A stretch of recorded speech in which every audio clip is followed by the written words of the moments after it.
महाराष्ट्राची धान खरेदीची फाईल ज्याच्यासाठी दादा थांबले, नाहीतर गाडीने निघून जाणार होते तर ते आज आपल्यात असते.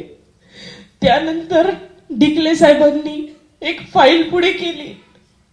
शेवटची सही माझ्या मतदारसंघातल्या सिद्धपिंपरी गावाच्या स्मशानभूमीला 1 कोटी रुपये देऊन गेले. दादा शेवटचं काम माझ्यासाठी केलं. कसं विसरणार मी त्यांना आणि कसे अश्रू थांबणार. या महाराष्ट्र राज्याचे लाडके उपमुख्यमंत्री, राष्ट्रवादी काँग्रेस पक्षाचे राष्ट्रीय अध्यक्ष आदरणीय दादा,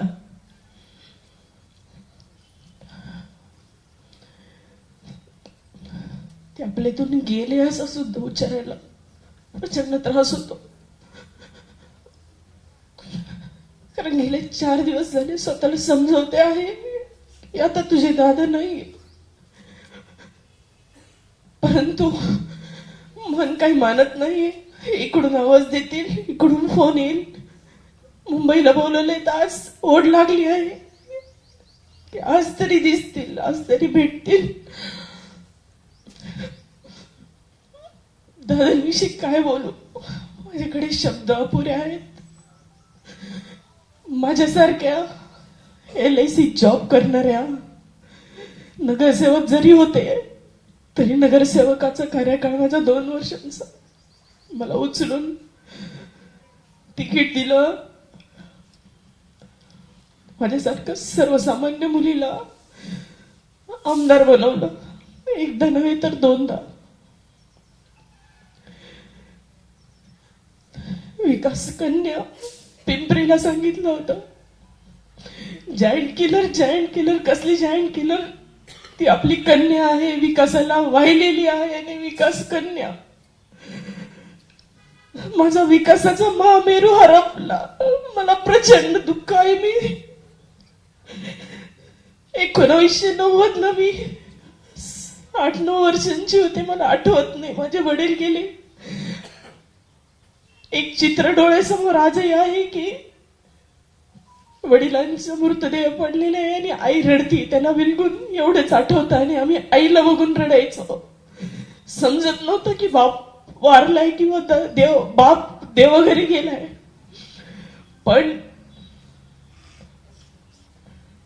माझा राजकीय, माझा दादा, माझा खूप मोठा आधार देवाने हरपून घेतला.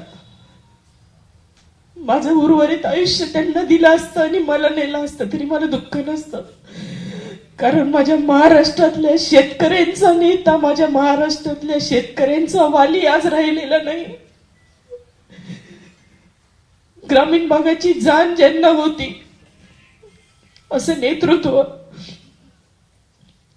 विकास कामाशिवाय दुसरं काही ज्यांना समजत नव्हतं, घाणेरडं राजकारण कधी त्यांनी केलं नाही, कधी जातपात म्हणून धरलं नाही. माझ्यासारख्या मागासवर्गीय मुलीला नेहमी हात धरून पुढे नेण्याचं काम केलं. आणि आपल्या सर्वांना सांगते, महाराष्ट्राची धान खरेदीची फाईल ज्याच्यासाठी दादा थांबले, नाहीतर गाडीने निघून जाणार होते तर ते आज आपल्यात असते. त्यानंतर डिकले साहेबांनी एक फाईल पुढे केली. शेवटची सही माझ्या मतदारसंघातल्या सिद्धपिंपरी गावाच्या स्मशानभूमीला 1 कोटी रुपये देऊन गेले. दादा शेवटचं काम माझ्यासाठी केलं. कसं विसरणार मी त्यांना आणि कसे अश्रू थांबणार. आज पवार कुटुंबाला आमच्या सर्वांची, आमदारांची गरज आहे.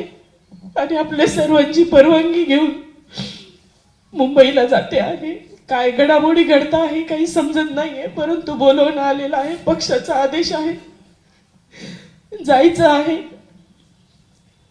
आम्ही पवार कुटुंबाच्या सोबत कायम राहू.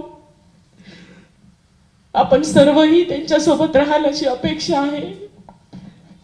आज दादांच्या उत्तराधिकारी त्यांच्या पत्नी सुनेत्रा वहिनी पवार, आम्ही असं बातम्यांमधून ऐकतो आहे की आज त्यांचा शपथविधी आहे. आम्ही कालच मागणी केलेली होती की दादांचा उत्तराधिकारी म्हणून वहिनींना या राज्य शासनाच्या कारभारामध्ये सामावून घ्यावं, जेणेकरून त्यांची दादांची उणीव ही कमी भासेल आणि त्याचं कुठेतरी दखल घेऊन ज्या काही घडामोडी होत आहे, मला माहित नाही काय होते वरती आता, आपल्या सर्वांची रजा घेऊन मला मुंबईला निघायचं आहे. माझ्या कुटुंबावर दादांनी प्रेम केलं. माझ्या एवढ्याशा 2.5 महिन्याच्या लेकराला दादा स्वतः 2दा मी सभागृहात होते आणि बाळ नागपूरच्या अधिवेशनात सभागृहात होतं. दादा 2दा येऊन परत गेले. मला चिठ्ठी आली, पीएनी पाठवले, दादा बाळाला भेटायला आलेले. मी धावत धावत हिरकणी कक्षात गेले आणि शेजारीच दादांचं कॅबिन होतं. दादांना निरोप दिला की ताई आलेले आहेत. दादा परत आले. तिसऱ्यांदा माझ्यासाठी परत कॅबिनला आले. माझ्या बाळाला हातात घेतलं.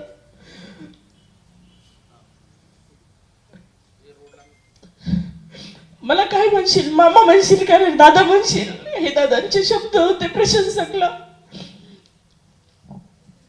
डोक्यावर हात ठेवला माझ्या आणि त्याच्या आशीर्वाद दिला. आज माझा खूप मोठा आधार हरपलेला आहे. पण दादांनी जी शिकवण दिलेली आहे, दादांचे जे कार्य आहे, काम करत आलंय, काम करत राहू.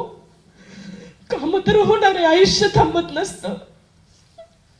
पण कुठेतरी हा श्वास थांबल्यासारखा वाटतोय आणि असं वाटतंय डोळे उघडतील आणि वाईट स्वप्न संपून जाईल आणि पुन्हा काहीतरी छान आपली रोजची जी सुरुवात होती 28 तारखेच्या आधी ती राहील.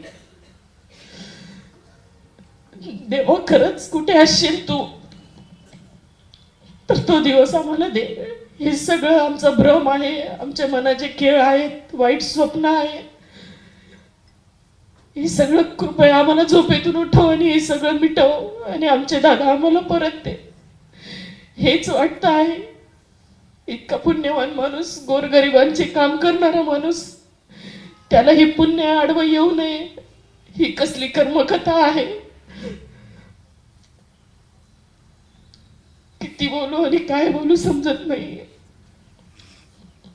परंतु दादा, तुमची बहीण, तुमची छोटी बहीण, रक्ताचं जरी नातं नव्हतं आपल्या दोघांमध्ये, परंतु जे तुम्ही आशीर्वाद दिला, जे जवळ घेतलं, जे प्रेम दिलं, जाता जाता शेवटची सही माझ्या मतदारसंघाच्या फाईलवर केली, हे उपकार मी आयुष्यभर विसरणार नाही आणि आयुष्यभर मी तुमचं राष्ट्रवादी काँग्रेस पक्ष सोडणार नाही हा शब्द आज या निमित्ताने मी देते. माझ्या दादांना भावपूर्ण श्रद्धांजली. परमेश्वर असेल, आता विश्वास नाही राहिला माझा, असेल तर तुझी कामं आमचे दादा करतील. तू फक्त काम सांग त्यांना. जे तुझ्याकडून होत नसेल ते दादा करतील. आमच्या दादांना